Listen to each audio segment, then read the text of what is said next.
You know that feeling when you look at a crazy, complex electrical schematic? It's just this massive, messy web of wires, absolutely loaded with batteries, resistors, and junctions.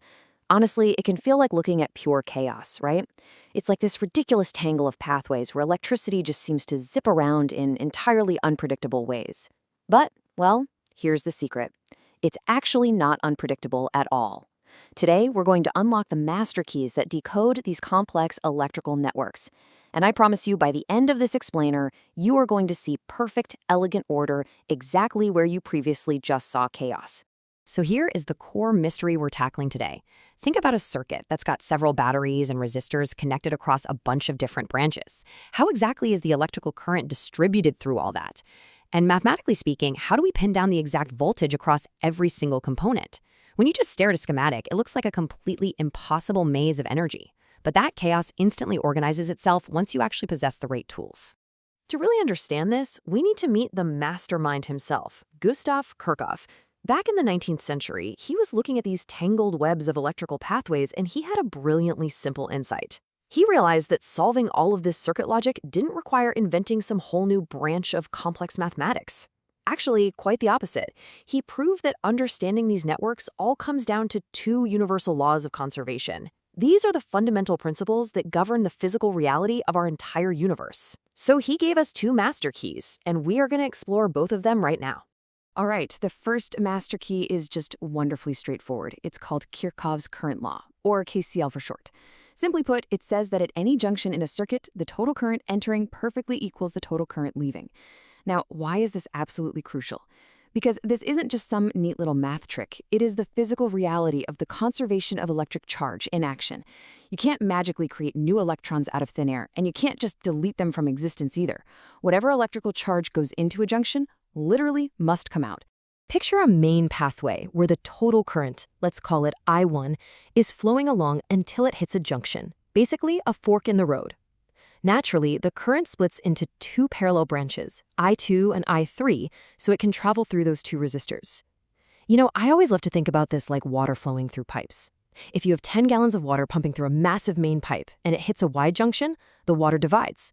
You might get 6 gallons going down the left pipe and 4 going down the right. But the total water leaving that junction still perfectly equals the 10 gallons that entered it. Electric current behaves the exact same way. Okay, let's put this into active practice. I've got a quick thinking challenge for you. Imagine a junction in a circuit where we measure the current and we see exactly 8 amps entering. We check one of the exit paths and we see 5 amps leaving. And let's just assume it's a simple split. There are 0 other branches connected to this junction. So where on earth do those remaining 3 amps go? I mean, think about it. Electric charge cannot simply disappear into the void, right? Nor can it just indefinitely pile up at a junction in a steady-state circuit. The conservation of charge absolutely demands a resolution. It forces us to remember that whatever goes in must be perfectly accounted for on the way out. Right, they have to leave through that second branch. If 8 amps go in, 8 amps must come out. It's an elegant, inescapable rule. Since 5 amps took the first exit, the other 3 amps are forced to take the second exit. Our source material actually gives us another really clean example of this. Say 5 amps enter a junction and 2 amps leave through one branch. If you set up that basic equation, boom, it reveals that the remaining current must be exactly 3 amps in the second branch. 5 in, 5 out. It's just the beauty of physics doing exactly what it is supposed to do. So with the flow of current mastered, let's pivot to the second master key, Kirchhoff's voltage law, or KVL. This one states that around any closed loop in a circuit, the algebraic sum of all potential differences is exactly 0. Now, if the first law was all about the conservation of charge, this second law is rooted entirely in the conservation of energy.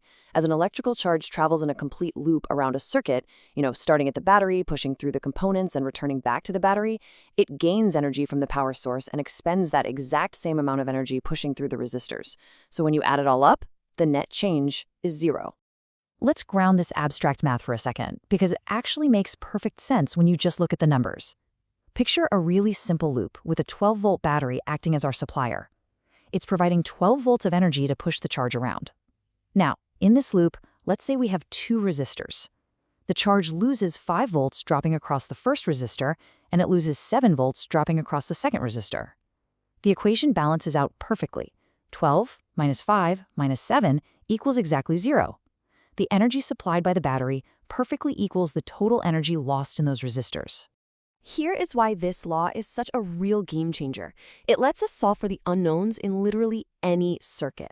If we identify our loop components, say we have a 15-volt battery, a first resistor with a known 6-volt drop, and a second resistor where the voltage drop is a complete mystery, we just apply the formula. The 15 volts supplied minus the 6 volts we know we lose minus the unknown voltage has to equal 0. Through some very simple algebra, the missing drop reveals itself as exactly 9 volts. 15 minus 6 minus 9 equals 0. You have just mathematically solved the circuit. Which leads me to a final thought for you to chew on as we wrap up today's explainer. If these two simple conservation laws, that what goes in must come out and that the energy supplied equals the energy used, govern every single basic circuit we just looked at, how do you think these rules scale up? Because I assure you, Kirchhoff's laws are scaling up right now to manage the intricate, microscopic, and incredibly complex pathways powering the phone or computer you are using to watch this very explainer. The sheer chaos of modern technology is tamed by the exact same master keys we just learned today. It is truly fascinating how universal physics can be.